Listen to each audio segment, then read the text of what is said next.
నమస్తే friends, welcome back to Shreshta Kitchen. నేను మీరవలి. ఇవాళ ఒక టేస్టీ బ్రేక్ఫాస్ట్ రెసిపీ చూపించబోతున్నాను. మన రాగి పిండితోని సెట్ దోశ ఇవాళ నేను చూపించబోతున్నాను. ఇది చాలా అంటే చాలా హెల్తీగా, సింపుల్గా, ఈజీగా, టేస్టీగా బ్రేక్ఫాస్ట్ ఎలా చేసుకోవాలో ఇవాళ వీడియోలో చూపించబోతున్నాను. రాగి పిండి గురించి మనకు అందరికీ తెలిసిందే కదా, చాలా హెల్తీ. అందరూ కూడా ఇది కన్జ్యూమ్ చేసుకోవచ్చు. అలాగే వెయిట్ లాస్ డైట్లో ఉన్న వాళ్ళు కూడా ఇది ఇంక్లూడ్ చేసుకోవచ్చు. డైట్లో మంచిగా ఇది సహాయపడుతుంది వెయిట్ లాస్ అవ్వడానికి.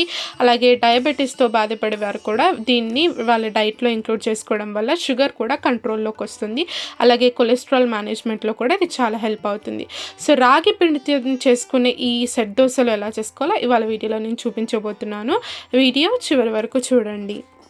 ముందుగా నేను ఇక్కడ ఒక బౌల్ తీసేసుకున్నాను. ఇందులోకి ఒక 1.5 కప్ అంతా రాగి పిండిని నేను ఇక్కడ తీసుకుంటున్నాను. ఏదన్నా ఒక కప్పు పెట్టేసుకుని దాంతో మెజర్మెంట్ తీసుకోవచ్చు. నేను ఇక్కడ ఒక 1.5 కప్ రాగి పిండి తీసుకున్నాను. ఇదే కప్పుతోని ఒక 1/2 కప్ రవ్వ తీసుకుంటున్నాను. సూజీ ఉంటుంది కదా, బొంబాయి రవ్వ, ఉప్మా రవ్వ అంటాం కదా, అది నేను ఇక్కడ ఒక 1/2 కప్ తీసుకున్నాను. అదే కప్పుతోని ఒక 1/4 కప్ అంతా పెరుగు కూడా తీసుకున్నాను. పెరుగు వేయడం వల్ల ఆ టెక్స్చర్ అనేది చాలా చక్కగా వస్తుంది సెట్ దోశకి. అలాగే పుల్ల పుల్లగా టేస్టీ సూపర్గా ఉంటుంది.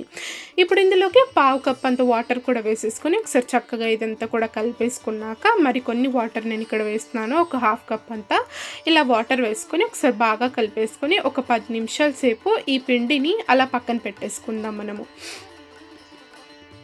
ఇలా ఈ పిండి అంతా కూడా పెరుగుతో పాటు మంచిగా ఇదంతా కూడా మిక్స్ చేసుకున్నాక దీన్ని ఒక 10 నిమిషాలు మనం పక్కన పెట్టేసుకున్నాక తర్వాత ప్రాసెస్ ఏంటో నేను మీకు క్లియర్గా చూపిస్తాను. నేను ఇక్కడ ఒక 10 నిమిషాల తర్వాత నేను ఇక్కడ ఈ వీడియో చేస్తున్నానండి. నేను ఇక్కడ ఒక మిక్సీ జార్ తీసుకున్నాను. మన పిండి చూసారా కొంచెం గట్టి పడింది, ఎందుకంటే ఇందులో మనం రవ్వ వేసాం కాబట్టి ఇందులోని ఆ వాటర్ అంతా కూడా రవ్వ మంచిగా పీల్చుకుంటుంది. ఇలా ఈ పిండి అంతా కూడా ఇలా మిక్సీ జార్లోకి వేసేసుకొని వాటర్ ఏం వేయకుండానే దీన్ని మనం ఇప్పుడు గ్రైండ్ చేసుకోవాలి. ఇందులోకి మనం కొంచెం సాల్ట్, అలాగే ఒక 1 స్పూన్ అంతే చక్కెర కూడా వేస్తున్నాను మంచి కలర్ కోసం. ఇలా ఉప్పు చక్కెర వేసుకున్నాక వాటర్ ఏం వేయకుండా ఇలా మంచిగా గ్రైండ్ చేసుకొని ఇందులోకి వేసేసుకోవాలి. చూసారు కదా, మంచిగా ఇది మనకు బ్యాటర్ లాగా ఇది బాగా రెడీ అయిపోతుంది అనమాట. ఇందులోకి నేను కొన్ని వాటర్ ఇక్కడ యాడ్ చేసుకొని మిక్సీ జార్లోకి మంచిగా మిక్స్ చేసుకొని ఇందులోకి వేసేసుకున్నాను. ఇలా చూసారు కదా, ఈ కన్సిస్టెన్సీ వచ్చేంత వరకు మనము వాటర్తో అడ్జస్ట్ చేసుకుంటూ ఈ కన్సిస్టెన్సీ వచ్చేంత వరకు బాగా కలుపుకొని బ్యాటర్ని ప్రిపేర్ చేసుకోవాలి. ఆ తర్వాత ఇందులోకి నేను ఒక 1 ఈనో ప్యాకెట్ని వేస్తున్నాను. ఈనో లేకపోతే మీరు బేకింగ్ సోడా, కుకింగ్ సోడా ఉంటుంది కదా, వంట సోడా, అదైనా కూడా వేసుకోవచ్చు. ఒక 1 స్పూన్ ఇలా ఈనో నేను ఇక్కడ వేసేసుకుని కొంచెం నేను ఇక్కడ వాటర్ వేసుకుంటున్నాను దీన్ని యాక్టివేట్ చేసుకోవడానికి. ఆ తర్వాత ఈనో పౌడర్ అంతా కూడా ఈ బ్యాటర్లో మంచిగా కలిసిపోయేలాగా బాగా ఒకసారి కలిపేసుకోవాలి. ఇలా ఇదంతా కూడా బాగా కలిపేసుకున్నాక మనము దోస ప్రిపేర్ చేసేసుకోవడమే. చూసారు కదా, చాలా అంటే చాలా సింపుల్గా మనకు దోశ బ్యాటర్ అనేది అయితే రెడీ అయిపోయింది. సో ఇప్పుడు దోశలు ఎలా ప్రిపేర్ చేసుకోవాలో నేను క్లియర్గా మీకు చూపించేస్తాను. వీడియో చివరి వరకు చూడండి. నేను ఇక్కడ మంటను హై ఫ్లేమ్లో పెట్టేసుకొని ఈ ప్యాన్ని, దోశ ప్యాన్ని మంచిగా వేడి చేసుకున్నాను. ఆ తర్వాత చూడండి, మనం దోశలు వేసే ముందు బ్యాటర్ని మంచిగా కలుపుకొని ఇలా దోశని మనం వేసుకోవాలి. నేను ఇక్కడ 1.5 గంట నేను ఇక్కడ పిండి వేస్తున్నాను బ్యాటర్ ప్యాన్ మీదకి. ఇలా వేసుకొని మనం హై ఫ్లేమ్లోనే దీన్ని మంచిగా ఇలా హోల్స్ లాగా వచ్చేంత వరకు బాగా దీన్ని కుక్ చేసుకోవాలి.